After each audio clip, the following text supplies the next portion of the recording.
what is up? You're listening to the Pop Project with Steven Kaufman. I hope you are having a wonderful day. It's a wonderful day outside, because every day is a beautiful day. That was very corny. And we're now going to move on from that and just forget it. So, Facebook has added a new feature to its Messenger app. You know, the Messenger every 5 minutes and that kind of stuff. Hey, download this Messenger app. Yeah, you know the Messenger app. Well, over in Poland right now, they are testing out something called Messenger Day. And all this is it's pretty much just Snapchat stories for Facebook. Which, for those of you who don't know what Snapchat stories is, it's pretty much where all of the people that added you on Snapchat can see your snaps if you decide to put it into a story throughout the day, and it lasts for a 24-hour period. And he uses all the filters and stuff like that. It's less personal than sending an actual snap, but it's still, a Snapchat story. So pretty much all it is Snapchat story. It's just made for Facebook Messenger app. It has filters and stuff like that. It tells you how you're feeling, that kind of stuff. From the looks of it, from the pictures, which I'll post that on my blog, the Hot Project with StevenKaufman.com, because there'll be a full story on this later in the week. It looks pretty, like Snapchat. It's not innovating, because lately everyone's been trying to either copy Snapchat, like Instagram stories, which technically Instagram stories is slightly better, because it adds more to the Instagram pictures. While a Snapchat is just a glimpse of it. You can post an Instagram photo and then also do a story about it, which is rather cool. I rather think it's sweeter, but also you don't have to add people. Besides on Instagram, it's a little bit easier. You just search by name instead of username, how you do on Snapchat, and it pops up. A lot more celebrities are also noticed are doing it, but that's besides the point. But anyways, back to Messenger Day. It does literally look like they just plopped the idea, which if I was Snapchat, I would have sued. I would have sued Instagram too. Because pretty much, instead of trying to enhance Facebook to make it more eye-popping and make people want to use it more, they are just pulling features from other apps and stuff like that to make it better. Which, the only thing innovating Facebook's done in the last couple months, a year, so is when you can hit and you can add a heart, a sad face, that kind of stuff, which should have been there for all along, so technically it really isn't that innovative. But realistically, they need to step up their game, because they're more like MySpace now. You remember MySpace? There was that awkward period where you still were on MySpace, but yet many people didn't use MySpace. That's where they're at right now. People still use Facebook, but more people are going to use Twitter and Snapchat, and technically Instagram, but even though Instagram's, I believe, is owned by Facebook. But Facebook is slowly starting to phase out. And in order to make themselves more user-friendly, they need to start innovating less than stealing. Because this is honestly blatantly stealing. You can tell by the snapshots that they're stealing this idea from someone. And it's not just anyone, they're stealing it from a competitor. And let's move on to this week's Social Media Corner, where we will be talking about what to post and what not to post, because I'm helping you become a better social media list. And yes, you're still welcome for that phrase. Okay, so pretty much like I said last week, your social media page has to be pretty much selling yourself, and you have to look at it from a short-term attention span, because 9 times out of 10 people are just glancing. They're not actually reading your profile, they're not reading anything. Posts are a little bit different because it's boom right there. So your posts you have to keep less lengthy. You can do a couple lengthy here and there, but it has to be short and sweet to the point. Kind of like how Instagram has you be doing 140 characters or less. It's the same concept. You want to keep it short, sweet, to the point. That way you're not bogging people down, because realistically, let's be real, when you're on Facebook, you're not glancing at paragraphs and stuff like that. You're just reading short sentences. You're going for a short, sweet to get the gist, and then you move on. Same thing with pictures. Pictures are better than text because You can see it all. Yeah, I might not get the whole story, but it doesn't really take that much effort to look at a picture as it does to read, as sad as that is. You also don't want to post too much. We'll get into a little bit more details of it one week when we talk about business posting and like that kind of stuff. But the main thing to remember when you're posting on Facebook is not to oversaturate it. You don't want to post one thing and then 5 seconds later post another one. That is too much, and then you keep doing that throughout the day. No. That will bog your Facebook down. It doesn't really get your stuff seen. If you're if you use your personal Facebook for business, don't do that. It just bogs too much stuff down, and it's hard to see what you post, because it will list it on your page, but 9 times out of 10, there's a logarithm that they use to posting it and stuff like that, like based on time, because they can't show it all. Now, if you're the only friend that they have, they'll see it all. Which, if they're the only friend you have, you might want to look into that one, because it might be a fake bride from Africa trying to get you to ship her millions of dollars in order for her to save her brother who's dying of cancer in a hospital in Mexico. True story. Not for me, though. But anyways, you just want to keep it short and sweet and not post so much. When you post too much, like I said, it bogs it down. Especially if you're looking for posts with questions and stuff like that, if you're trying to be helpful, which is fine. Sometimes posting the internet helps you clear your head and get ideas. Another thing you don't want to do is air your dirty laundry.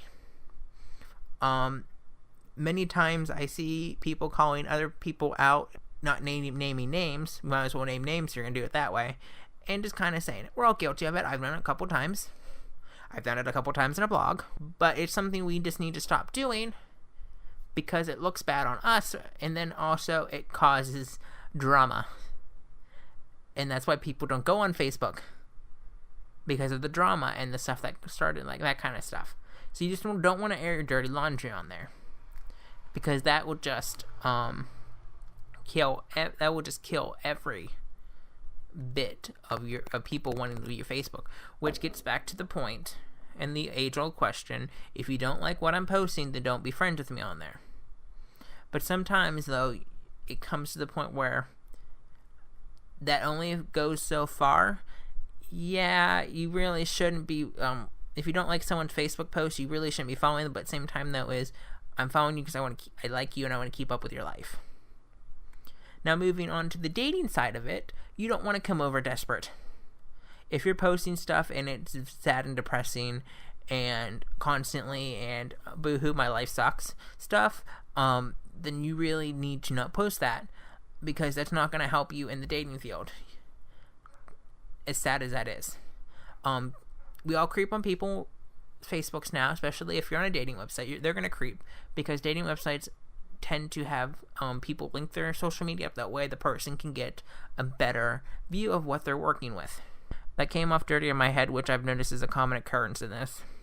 But anyways, so like if you post pictures to your Instagram and you tag it in your social media dating section, they're going to see that. Same thing with Facebook. And if they see that you're always being sad and depressing with sad face, with Joe Smith feeling sad and lonely, then you're not going to come off to someone as someone they want to be with. It's kind of, you have to sell yourself. So if you're feeling sad, you can't post about it. No one's going to date a sad face. More people are going to go towards the happier people. So you just got to remember that. Hopefully these tips are helping, because they're just stuff I see and I just kind of go, okay, this isn't going to work. This is going to work. You just got to remember, when you're doing anything with social media, you have to be the best representation of yourself you can be. You're pretty much selling yourself to a point. You also got to remember to not oversaturate. That will do it for this week's edition of Social Media Corner. If you have anything else you would like me to talk about in Social Media Corner, let us know on Twitter using the hashtag #PopProject, and tweet me at Steven_Kaufman, and I'll be sure to get to it in a future segment or even on the blog. We're going to take a short little break. So please stay around, because if you don't, I will be sad and I will cry. And no one likes hearing tears on the podcast.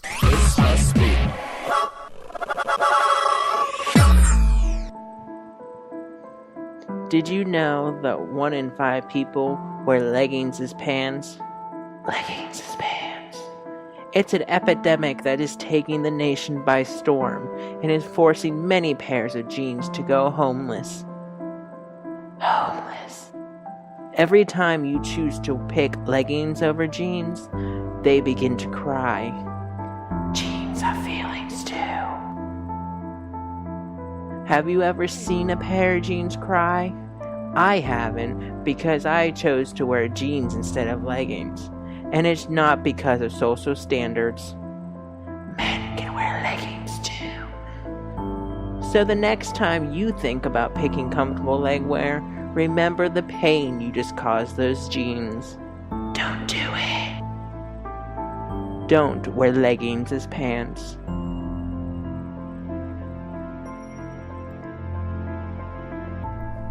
Welcome back. I hope you enjoyed that little tiny break, because now it's time to chat about the Super Bowl. Because we have found out who is going to be performing at the 2017 Super Bowl, also known as Super Bowl LI, because we use Roman numerals to make it sound more important. The performer for this event will be Lady Gaga, so they're literally keeping with the tradition of having people play that no one really wanted. PopCrush.com did a poll this August asking people who they want to see perform at the Super Bowl. Lady Gaga got 5.03% of the votes, while the front runners of their poll was Christina Aguilera and Britney Spears. Christina Aguilera was beating Britney Spears by like 5%. I don't think both of them would do a really bad show. Britney Spears has already performed at the Super Bowl back in the early 2000s with NSYNC and Aerosmith, which if you have not seen that, you need to Google search it, because it was on fleek. But anyways, so yeah, it's literally no one wanted Lady Gaga. She really wasn't relevant up until like 5 minutes ago, because ever since she released Art Pop, her career has been a perfect illusion. She really hasn't had any hits. She did American Horror Story, which she's doing again, and that was about it.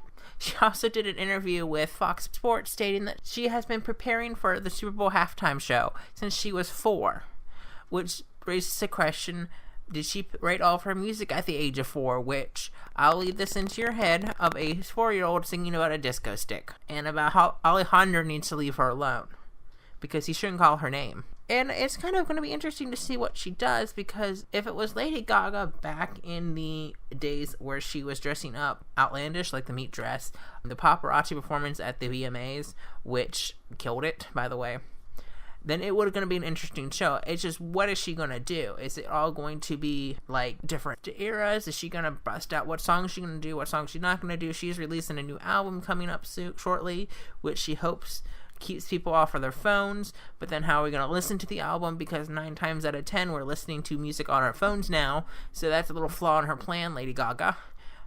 But yeah, it's gonna be interesting. No one wants it, but we're still gonna get it. It's kind of like last year and the year before that.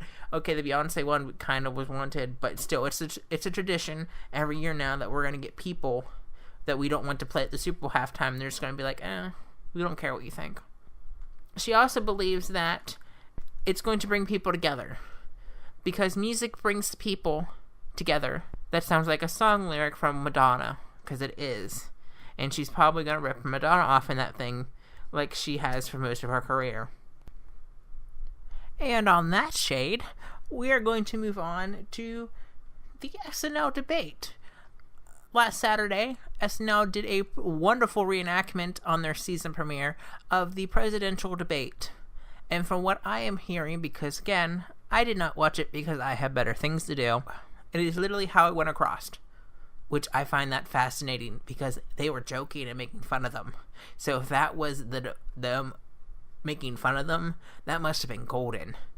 But I don't have to watch it because I watched that. Alex Baldwin's impression of Trump was amazing. He had every mannerism down. It's like he practices at home in a mirror, which I believe he does. I bet he sits at home and does impressions, just waiting for SNL to call him to do them. I think same thing happens with Justin Timberlake. When he's not being productive and stuff like that in the world with music and movies and stuff like that, he's just sitting at home practicing impressions. And then Kate McMahon's Hillary was also good, even got them in the shimmy, stuff like that. It was great. The moderator, okay, it wasn't the greatest thing in the world, but that was beside the point. I heard he wasn't a great moderator either. But it was very funny. It came across as a joke, like I said. But if that was the joking part of it, I can't wait to see what the actual thing is. And then the next time they do this, it's going to be golden. Because right now, if I read correctly, the vice presidential debate is next. And then I think they do another one. I'm not really sure. I don't watch debates. I'm not really in the political scene. It's not really my stick. I can make fun of them. Oh, believe me, Sarah Palin, I have her number. Comedy-wise. Not actually, because that'd be creepy. But yeah, it was a very good debate. Very longer than what their usual cold opens are, which, for those who know what a cold open is, it's the skit that they do at the start of the show is a cold open. When they go, live from New York, it's Saturday night. Yeah, they did that too. And they were hugging, which was out of character, but at that point, they're kind of out of character, so it works. But yeah, I recommend, if you have not watched it, to watch it. It's currently on YouTube. It was a nice time. And then we have to talk about this because I didn't believe that it was actually happening. But there's a iPhone 7 video. It's a prank video on YouTube and online of how to get a headphone jack.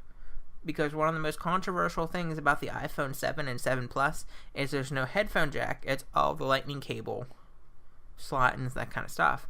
But in the video, there is this guy sitting there with his drilling a hole in there, making a headphone jack. And apparently this is a thing now where people are actually doing it. Which brings me to this point. Seriously, people, you're that stupid to ruin your phone? It's not even covered by warranty. It's not like a cracked screen. You drilled a freaking hole in your phone, and that phone is like $700. It's not a cheap phone. It's a very expensive phone. Just because you don't have your freaking headphone jack, you're freaking drilling a hole into it. How stupid can you be? I can understand if you're drunk, but still, you're not drunk when you're probably watching this, or if you are drunk, then you need to stop and not have power tools. That's just asking for trouble, and the next thing you know, you'll be drilling a hole in your hand.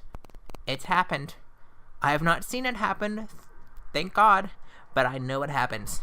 If you're that worried about the headphone jack, just get the freaking 6S. Or better yet, just get don't get that phone. It works for that phone. They even have an adapter for it. And they have an adapter so you can listen to your phone and charge it at the same time. Of course, it's going to be expensive. There's cheaper ones probably. They haven't probably came out with them yet because they probably didn't realize about it. Yeah, they have an idea. But still, don't freaking do it.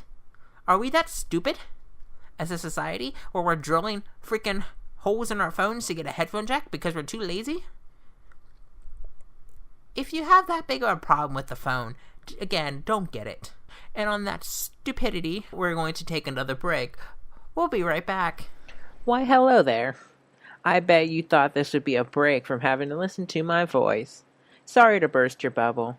This is actually where a sponsor would advertise in this podcast. Since I don't have any sponsors, I thought I would share with you a product that will bring all the frat boys to the yard. Bailey Bows. They help women become the women that the media presents them to be. So instead of sitting home on a Friday night, put on your Bailey Bow and you will become a dangerous woman. I bought 4 for my friends, and they are no longer crazy cat ladies. So get your Bailey Bows today, and you might even get a free copy of Bailey Bows' Best Bibble in the Bay Area. Bailey Bows. Make sure your frat boys love them.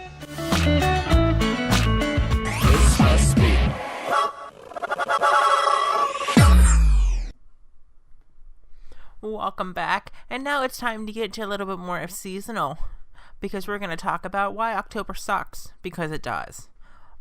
It gets colder in October. No one likes cold weather. Let's be real. And if you do like cold weather, well, good for you. You should go to Alaska. It's freaking cold there all the time. They also have 24 hours of darkness and sunshine. Can you picture living with that? I can't. Also, they have Sarah Palin, but that's another thing in itself. But yeah, it gets colder. In the summertime, it gets hotter. You can, change you can change out of a shirt to a tank top and then still be fine. Here, if it gets colder, you put more clothing on. So the more clothing you put on, the warmer you're going to get, but you're going to be bogged down, and pretty soon you're going to look like the Michelin Man. Because you're going to be, your arms spread out because you have too many shirts on if you get that cold. And you can't move around in too much clothing. You're going to have a fun time walking anywhere and doing anything because you're going to be layered up. No one likes that. And then the weather changes affect everyone differently. Like, you can get bad headaches from sinus problems and stuff like that, and then they're miserable. Weather changes make everyone miserable. And then even the leaves. The leaves hate fall, too. Because in October is when the leaves start to change and they die. Because they don't want anything to do with it. And who can blame them? And then you have to clean up the carcasses of the leaves. Yes, I said carcasses. Because that's all it is anymore, is it leaf carcasses all over the ground, and you have to scoop them up and bag them. No one wants to do that, even with a leaf blower. It's stupid. Because, one, it's good for the environment, because the carcasses will lay protection down for the grass, and it's less work you have to do. Because, while it was fun to jump in them when you're younger, do you really want to jump around in dead leaves? Because they just didn't have it anymore with fall. They're like, oh, bye. And then the tree goes the hibernation. It doesn't even want to do anything with the fall either. It wants summer to come back all year round so it can stay all active and whatnot. I think trees have the better idea. Hibernate in the fall until spring and then come back and then boom, do it all over again. You know what really sucks about October is that the one holiday that is considered a holiday is a Columbus Day. You know what Columbus did besides he sailed the ocean blue? He founded America, which, by the way, was on accident. So he was accidentally coming to America. So we're celebrating one big accident. When is it okay to do that? He didn't even want us. He just stumbled upon us and like, okay, this is good. I guess it's right. And then found out when he spoke to the Native Americans that this was nowhere near where his original plans were. Then he also enslaved those helpful Native Americans, which started a trend, a very bad trend, that took centuries to kill. But who cannot talk about October without Halloween? The one holiday where it's socially acceptable to take candy from strangers, get drunk, and dress like a sleazy. I just made up that word, I believe. And dress like you don't care and you're trashy. That's the one time, yeah, it's socially acceptable. We slut shame on the other days of the month and that kind of stuff, make people feel bad about dressing how they dress and that kind of stuff. But okay, we'll accept it on one day a month. Why is it not acceptable all year round? And why are we letting children take candy from strangers? Yeah, it's a holiday. Yeah, it's kind of like trick or treat. That's kind of a thing. But when is it okay to do that? We don't do that every other day. So why is one day a year okay for that? When is it okay? The month of October is just one big hot mess. And I think it's time that we put October back in its place. It is pretty much still part of the Monday of the year. Because September is the start of the Monday. October's kind of finishing up that Monday. So, November, we're going to call right now, could change depending on how sucky November is. We'll get into that when November happens. And call that November the start of the Tuesday of the year. So, yeah. October pretty much sucks. It is all true, and you know it. Speaking of Halloween, I'm going to give you some Halloween ideas for those of you who dress up for Halloween and want to think outside the box. So here are some helpful tips for Halloween that I hope you enjoy. One idea is to dress like a serial killer because they look like everyone else. Perfect idea. It's cheap. You don't have to do it. Bam. Just put on regular clothes and there you go. Another idea you can use is going as a box. How do you go as a box, you say? Well, first you go to your local establishment of shopping, get a big box, cut a hole in it, and put it on you. There you go. You're a box. And if you want to get technical, you're a moving box because you'll be walking.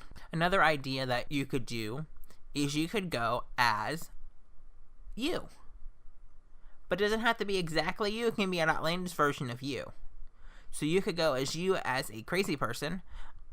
Just put on normal clothes. Or you can go as your best friend and call them crazy person. And it'll be a funny joke because they'll be like, oh, you're calling me crazy and you're dressed like me. Ha ha ha. Yeah, that's how it usually goes. Another helpful tip is going as a tree. You see, leaves are falling. So this is the perfect time to get them and tape them onto your body, and get some sticks too while you're at it and stick it to your body. You can go as a tree. Yeah, you're a moving tree, but that's when you just get a wagon, have your friends pull you, and you just stand there and smile. This works even better if you're a little child, because then you can sit down. Another option you can go as to is a undercover secret agent, because then you can wear normal clothing and just have a Bluetooth earpiece, and that'll be the one time a year when you wear a Bluetooth and you don't look like a douchebag. Those are some of my helpful tips for Halloween. If you have any more, let me know. Use the hashtag #PopProject and tweet me at Steven_Kaufman, because I'd love to hear your tips. And even see the pictures if you decide to use some of the ones that I gave out. And stick around, because we'll be right back. Are you tired of losing the game? Well, it's time that you finally win the game with the Game Home Edition. In this version of the popular game, you get a box in air and some rocks as you and your friends try to beat the game before the game beats you. It's the game that never ends, and it's fun for the whole family. Pick up your copy of the Game Home Edition now. The game. Never lose the game again. And that will do it for this week's edition of the Pop Project with Steven Kaufman. I hope you had an enjoyable time, because I know I did. Make sure you keep along with us all week long at the popprojectwithstevenkaufman.com, where you will find more news stories. I like to call them news stories, but they're really not. And also more stuff like multimedia, stuff like that. It's a good old time. Make sure you also follow me on Twitter at Steven_Kaufman, because I tweet a lot. And by a lot, I mean more than what I usually did. So, until next time, good night and have a pleasant tomorrow. May the odds be ever in your favor.